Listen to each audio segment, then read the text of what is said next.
Mama, which doll is looking more beautiful? Mia, the 5-year-old daughter of Wine and Jimin, asked, showing two of her dolls to her mother.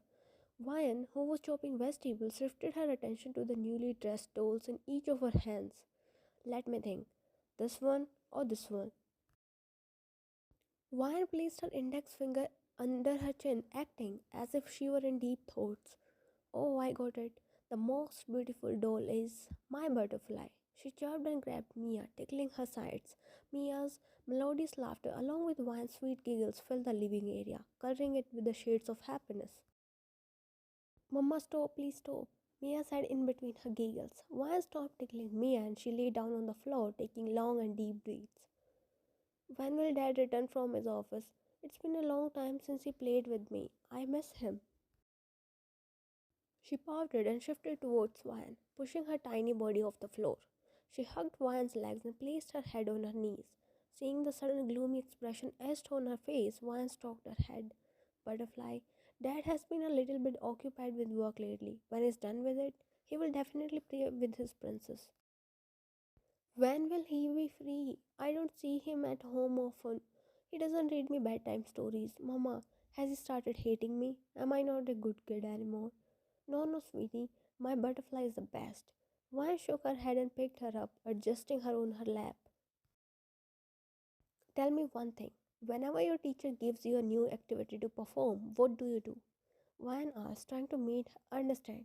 Mia thought for a while and replied, I complete the task, and if I can't, I asked for your or Dad's help. No, you know what you do when you get a task to accomplish? You come home and throw your bag carelessly. Then you place your hands on your waist and say, Mama, I have work to finish. So don't disturb me and please make me hot chocolate. Mia completed her own sentence and giggled when Wine gave her a pointed look. Similarly, Dad has important work to finish. So what should we do? We should not disturb him and wait for him until he finishes. Wine tried to coax her, but the little girl wasn't convinced. But Mama, I still give him kisses and play with him, but he is not doing it. And you work too. Still you play with me. Then why can't he? Her words left Wine tongue-tied. Wine understood Mia was deprived of fatherly affection for days, as Jimin was quite busy with the launch of a new product. Seeing her daughter craving for her own father, Wine made up her mind to have a talk with him once he returned home. Okay, I'll talk to him and pull his ear for not playing with my butterfly. I'll scold him. Would that be okay? Vine playfully pinched her nose. Mia giggled and bobbed her head. Now, you play here, I'll go and quickly cook dinner. She placed her down and stood up to collect the chopped vegetables and other stuff. Mia was quick to engage in dressing up her other dolls, her sadness sewing away in the air. Vine took a last glance at her and made her way to the kitchen, a small smile etched on her lips. How easy and carefree life a toddler has. No worries, no differences, no struggles. Just their playful world and themselves. But it is only possible when a kid has responsible parents who nurture him or her with care and affection, who never compare him or her to others, who appreciate his or her efforts and achievements no matter how small or big they are. The parents who actually love their kid for how they are or who they are. A child should never feel as if they need to earn parents' love. Stepping inside the living room, Jimin was welcomed by the sight of his daughter lining up her dolls in a circle. His lips curved into an exhausted smile as he trudged towards the couch, ruffling her hair. Startled, Mia looked up and a wide smile appeared on her lips seeing Jimin. He slumped on the couch and closed his eyes. His tired body and throbbing head yearned for rest and tranquility. Mia stared at him with a smile, awaiting some kisses and hugs. Even after waiting for minutes, when he didn't make a move, she climbed on the couch beside him. Dad, she softly called out, poking his cheek. He hummed and opened his eyes, shifting his sore gaze towards her. She grinned and threw herself into his arms. He winced at the sudden force on his already exhausted body.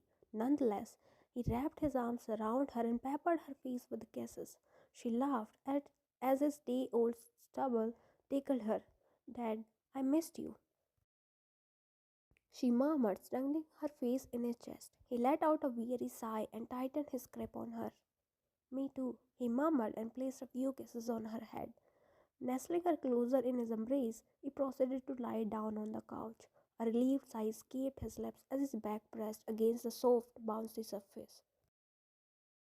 He closed his eyes, yearning for a momentary escape from the weight of the world. His strained out body desperately needed a long, relaxing sleep. However, Mia had some other plans. She had been waiting for weeks to spend time with her father. Now that she got the opportunity, she didn't want to miss it. His grip around her loosened as she lifted herself off his chest. With bright eyes and contagious enthusiasm, she cupped his face. Dad, please play with me. Jimin peered at her with half open eyes. Observing the longing in her eyes, he felt a pang in his heart. He too wanted to play with her, but his exhausted body wasn't supporting him. Princess, I had a long day and need some time to relax. We will play later, he explained and planted kisses on her little palms.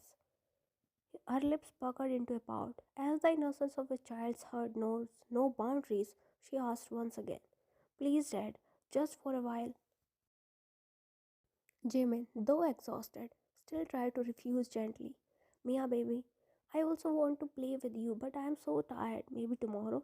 His rejection didn't settle well with her. Being her father's persistent princess, she continued to pester him with her request. Play with me, she chanted, bouncing on his stomach and tugged at his shirt, hoping to spark her father's energy. Overwhelmed with Dake's exhaustion, he let out a frustrated sigh and put her down on the floor. Go and play in your room, he affirmed, his tone calm, contrary to the frustration mounting inside his head. His hand reached out to press his throbbing head. His patience was already running thin, and he didn't want to do something out of anger which he would regret later. But much to his dismay, Mia again tugged at his sleeves. You don't play with me, you are bad. That was the last straw before the thread of his patience broke. In the moment of weakness, he raised his voice, unintentionally shouting at her. Can't you understand a simple thing? I said I can't play with you now. Stop troubling me and go to your room, now. Startled, Mia's eyes welled up with tears. She was accustomed to his sweet words. His stern tone scared her. Thick tears rolled down her soft round cheeks, followed by her shrill cry echoing through the walls of the house. Hearing the commotion, Vian emerged out of the kitchen. Mama, she ran towards Vian and hugged her legs, seeking comfort in her motherly warmth. Vian bent down and picked her up. She was quick to hide her face in the arch of her neck, her cry muffled against Vian's skin. Regret washed over Jimin like a tidal wave. He had let his exhaustion cloud his judgment, unknowingly hurting his beloved daughter's feelings. Sitting on the couch, he bowed his head, his heart heavy with remorse. He pushed himself off the couch and trudged towards the bedroom. As much as he wanted to fix the mess he created, he knew he wasn't in the right state of mind. Instead of fixing, he would mess it up even more. Ryan watched him leaving silently. The guilt, along with the visible tiredness on his face, wasn't hidden from her. She was in dilemma, torn between the responsibilities of a wife and a mother. However, in that fleeting moment, she prioritized to comfort her daughter. Shush, my butterfly, stop crying. She rubbed her back while she kept sobbing in her arms. Her body trembled with each sob. After some good minutes of weeping, her cries died down to soft sniffs. Wine parted her face from her neck. Her heart clenched seeing her tear-stained face. He is bad, he shouted at me, Mia blabbered, her chin wobbling as a sheen of fresh tears covered her eyes. Wine wiped her face gently and shook her head. He is not bad, he is just tired. I won't talk to him, she murmured and rested her head on Waya's shoulder. Waya sighed. No matter how much she tried to make her understand, Waya knew she would not listen to her. Let's fill your little tummy. Jimin lay on the bed with closed eyes. His one hand rested on his stomach while the other covered his eyes. Despite taking a warm shower, his exhaustion remained intact. His headache intensified even more. The earlier event replayed in his mind. A sigh escaped his lips when he felt soft strokes on his head. Removing his hand from his eyes, he shifted his head onto Vian's lap. She glided her fingers through his hair, massaging his scalps. This was the comfort he had been yearning all evening, the type of comfort which only she could provide him. Mia, he asked, burying his face in her stomach. She fell asleep. She replied, her hands moving on his head in a regular pace. He moved back slightly and looked up at her eyes. Are you also mad at me? No, not mad but disappointed. You have been busy with your work since a few weeks. You know, she waits for you daily to spend a little time with you. She was craving for your presence. Jimin felt guilt filling inside his heart. I know, and I'm sorry. I was too tired that I didn't notice what I was saying.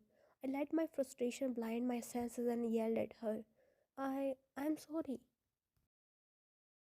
He murmured as a lone tear slipped from the corner of his eye, soaking Vian's leggings. He had always been sensitive when it came to his daughter. The thought of himself being the reason of his daughter's tears shattered his heart.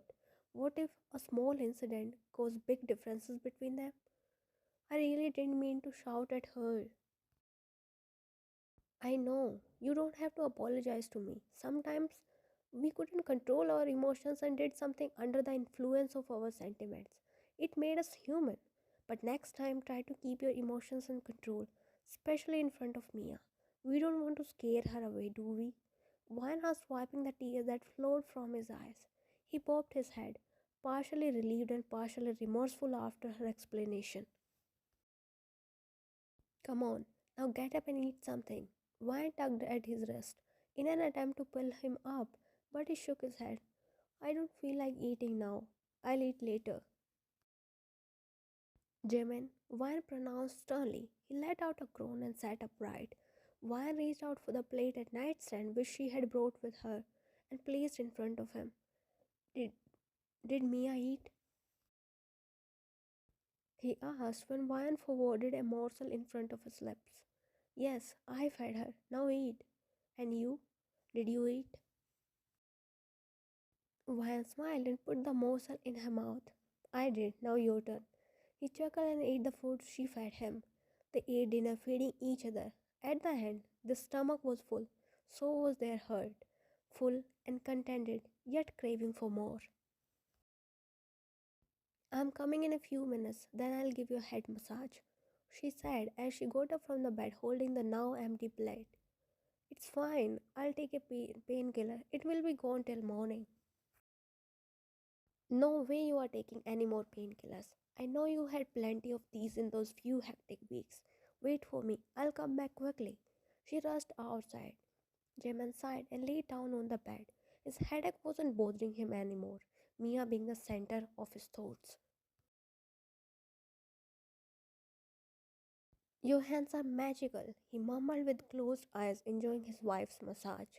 He sat on the floor between Vian's legs, his back against the bed, while Vian sat on the edge of bed, giving him an oil massage. Now tell me, which is better, the painkillers or massage? Your massage is the best, he hummed when she pressed her thumb on his nape. This was what a person craved for after a long, hectic day, a few comforting moments with their significant others. Done. Now move. I have to wash my hands. She rose from the bed and disappeared inside the bathroom, while Jimin kept whining for more. A few moments later, she came out holding a small towel in her hand. Jimin watched her in confusion as she walked over to the bed and sprayed the towel on Jimin's pillow. What are you doing? Why did you place this towel here? This is for protection so that the white pillow doesn't get oily and dirty with the oily head, she explained, climbing on her side of the bed. Jimin pursed his lips, nodding in understanding. Jumping beside her, he grabbed the towel and sprayed it on her midriff. What are you doing? Protecting your clothes from getting oily and dirty, he replied and placed his head upon the towel.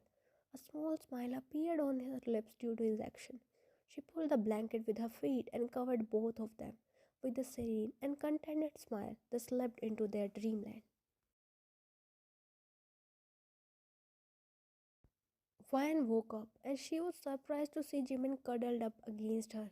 Usually, he would have left for his office. She glanced at the wall clock which displayed 7 in the morning. Not having a hurt to ruin his peaceful sleep, she slowly detached herself from him and got up to start her day. Mia had a day off due to national holiday, and Ryan, being teacher in the same school, had a day off as well. Jimin walked inside Mia's room and found her doodling on a sketchbook. He woke up quite late, and his first instinct was to apologize for shouting at her. He even took a day off to give time to her. "What is my princess doing?" He chirped and settled beside her on the bed. She didn't reply and continued whatever she was doing. "What are you doing? Is that a fish?" He tried once again to get her to talk to him, but she stayed silent. Her gaze fixated on the paper before her. "Won't you talk to your dad?" "I am." Before he could finish, Ryan's loud voice called out for breakfast. Mia left the drawing in between and ran out of the room. Jim sighed. A gloomy expression marred his face. Same words, when said with different sentiments, resulted in different outcomes. Maybe the same words, if explained to her calmly, the situation would have been different. Ryan sat on the couch, witnessing the rift settle between father-daughter duo. If it had been any other normal day, the home would have been a mess with Jimin and Mia playing around like kids and Ryan scolding them. But unlike those days, a thick silence hung heavy in the air. A chilly feeling settled in the silence ambience. Despite Jimin's upteamed efforts of talking to her, Mia stayed silent, playing all by herself. Even when Ryan talked to her, her replies were short. Mia sat on the floor surrounded by her toys. Jimin on the couch, looking at her with a deep urge to join her in her tea party, and Ryan shifting her gaze between Mia and him. "Listen," Ryan whispered in Jimin's ears. He flinched and looked at her with raised eyebrows. "I have an idea for making her talk to you." Jimin's eyes lit up hearing her. "What is it?" he asked desperately. Ryan pulled him closer and whispered something in his ear. He listened to her calmly. "Do you think it will work? Do you have any other choice except this?" He shook his head and rose from the couch to execute the plan. A new hope sprouted inside him.